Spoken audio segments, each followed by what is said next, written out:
Bonjour à tous, bonjour à toutes, je suis Manuela Ivano, je suis coach thérapeute en TCC et j'interviens également en tant que formatrice et consultante en soft skills, en compétences psychosociales, en prévention des risques psychosociaux, autrement dit la souffrance au travail. Aujourd'hui, on va continuer sur la thématique dépendance affective. Je vous avais promis de faire une semaine et puis comme j'ai eu plein de demandes, j'ai continué parce que j'ai eu pas mal de MP, de demandes en cabinet. Aujourd'hui, on va parler de l'attachement insécure évitant. Comment guérir du lien d'attachement insécure évitant. Alors, je ne vais pas, dans cette vidéo, vous refaire une explication complète sur les différents types d'attachement. Dans ce cas-là, je vous recommande d'aller voir sur ma page Facebook ou sur ma page YouTube la vidéo qui s'appelle parentalité, attachement insécure et dépendance affective. J'explique tout ça. Alors, je vais quand même juste en quelques mots rebalayer l'attachement insécure évitant. Alors, les évitants, pour simplifier les choses, je vais les appeler les évitants, d'accord? Tout en sachant qu'il s'agit bien du lien d'attachement insécure évitant. Alors, les évitants ont grandi avec la croyance qu'ils ne pouvaient pas compter sur l'autre, soit parce que l'autre n'est pas là, soit parce que l'autre ne les écoute pas, soit parce que l'autre les a dévalorisés. Donc, ils ont en fait grandi avec la croyance que quelque part, pour pouvoir être tranquille et serein, il fallait qu'ils se déconnectent de leurs émotions, mais il fallait aussi qu'ils puissent s'assumer seuls. Donc, il y a beaucoup d'autosuffisance chez les évitants qui craignent absolument la dépendance et qui donc vont justement fuir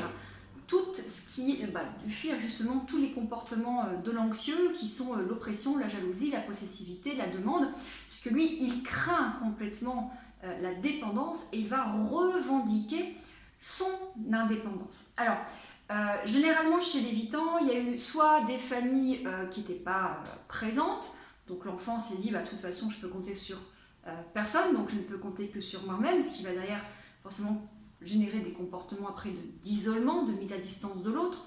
Ça va être aussi des parents qui n'ont pas permis à l'enfant d'exprimer ses émotions. Pourquoi? Parce que l'enfant, quand il était petit, peut-être avait peur, a pleuré, était en colère, et on l'a, excusez-moi le terme, on l'a castré un peu, puisque dès qu'il avait la possibilité d'exprimer l'émotion, eh bien il se faisait réprimander, ou voire il se faisait dévaloriser, « oh t'es qu'une chochotte, arrête de pleurer ». Alors souvent les petits garçons, en général, on ne les autorise pas à avoir peur, on ne les autorise pas à être triste, parce que ça ne se fait pas chez les petits garçons, en tout cas c'est une fausse croyance bien évidemment, mais donc l'émotion ne va pas être accueillie, on ne va pas apprendre à l'enfant à exprimer ses émotions, voire même les émotions vont être réprimandées, dévalorisées, rejetées. D'accord?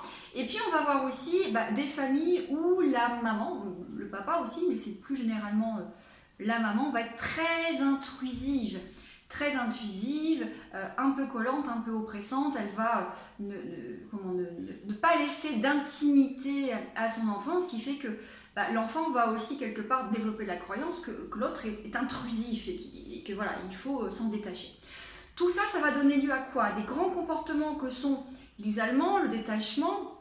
Les évitants vont vraiment se détacher de leur figure d'attachement. Ils vont prendre peur dès qu'il va y avoir trop de proximité, trop d'intimité.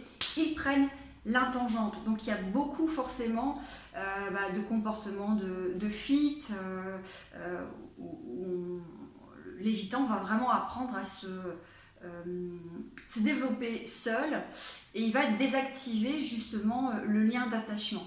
Il va y avoir aussi chez les évitants des comportements un petit peu de surcontrôle émotionnel, dans le sens où ils sont appris tout petits à se déconnecter de leur corps et de leurs émotions, puisqu'on ne leur permettait pas d'exprimer ça. Donc on est bien sur un profil qui, à l'opposé de l'anxieux, lui va fuir plutôt que d'être en attente. Donc il va plutôt vraiment revendiquer son indépendance, revendiquer le fait qu'il ne veut pas dépendre de quelqu'un et qu'il peut se débrouiller seul. Donc il y a vraiment une forme d'autosuffisance et puis il va se déconnecter de toute cette partie émotion et corps. Alors comment on guérit cette blessure d'attachement? Il y a plusieurs façons d'aborder les choses. Alors, sur la TCC, comme d'habitude, on va jouer, alors il y a d'abord un travail sur la psychoéducation, un travail sur l'histoire, un travail sur les rapports avec le modèle parental, le rapport avec la mère, le rapport avec le père, même si on ne fait pas de psychanalyse, hein, parce qu'en TCC on ne fait surtout pas de la psychanalyse, mais il y a quand même un travail sur les schémas, les scénarios répétitifs, donc on va quand même essayer de comprendre un minimum l'histoire. Et puis après, comme d'habitude, on va travailler sur quoi? Sur les pensées, sur les émotions et sur les comportements. Alors, d'abord, au niveau émotionnel, l'évitant doit apprendre absolument à renouer avec son corps, à renouer avec les émotions. Donc pour renouer avec le corps, il y a tout un tas d'indications, de pratiques que sont les techniques psychocorporelles, l'énergie, les massages, la danse, le mouvement, le kickboxing, tout ce qui permet de renouer, de reprendre contact avec son corps et de ressentir des émotions à travers le corps. Ça va être une première partie.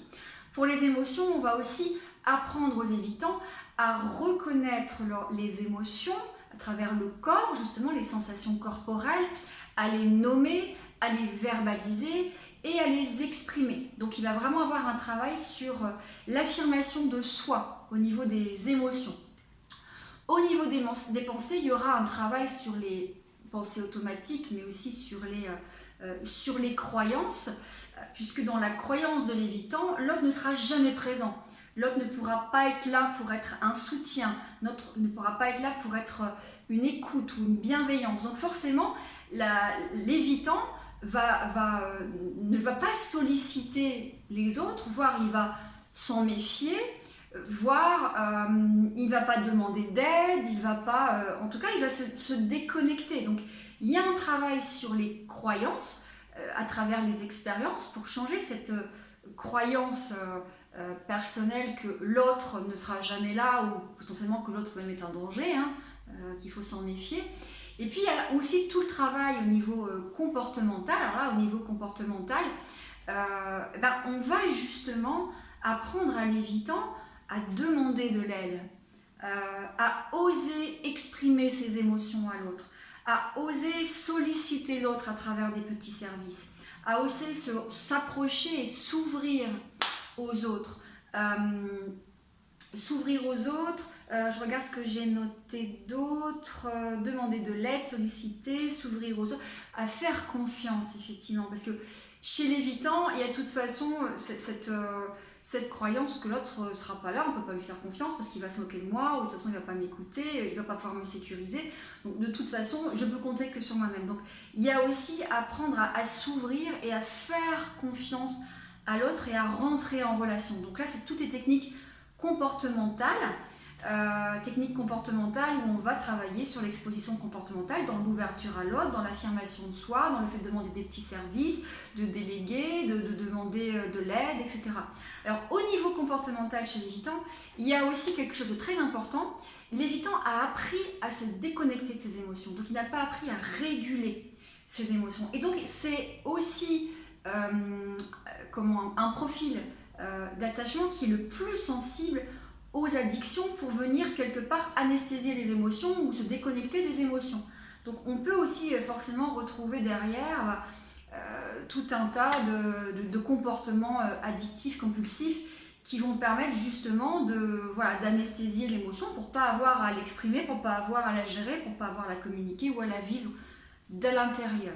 Donc forcément il y aura un travail comportemental, c'est quel comportement plus constructif, plus adapté, je peux trouver. Donc l'affirmation de soi à travers les émotions et les besoins en fera partie, mais il y aura aussi, qu'est-ce que je peux, quelle est l'intention positive ou le bénéfice secondaire à travers ce comportement, quel autre comportement je peux trouver, je peux substituer pour ressentir en fait un bénéfice qui soit similaire.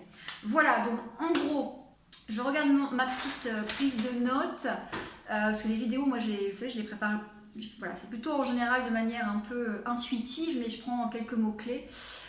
Donc, renouer le corps et l'esprit, exprimer ses émotions, demander de l'aide, solliciter, s'ouvrir aux autres, faire confiance. Et dans l'exposition comportementale, il y a bien avoir l'affirmation de soi, demander de l'aide, en tout cas solliciter l'autre, demande de petits services. En tout cas, c'est faire un pas vers l'autre, faire confiance à l'autre en termes d'exposition comportementale. Oser aussi aller vers l'autre. Voilà, j'espère que cette vidéo vous aura été utile. En attendant, prenez soin de vous et à très bientôt.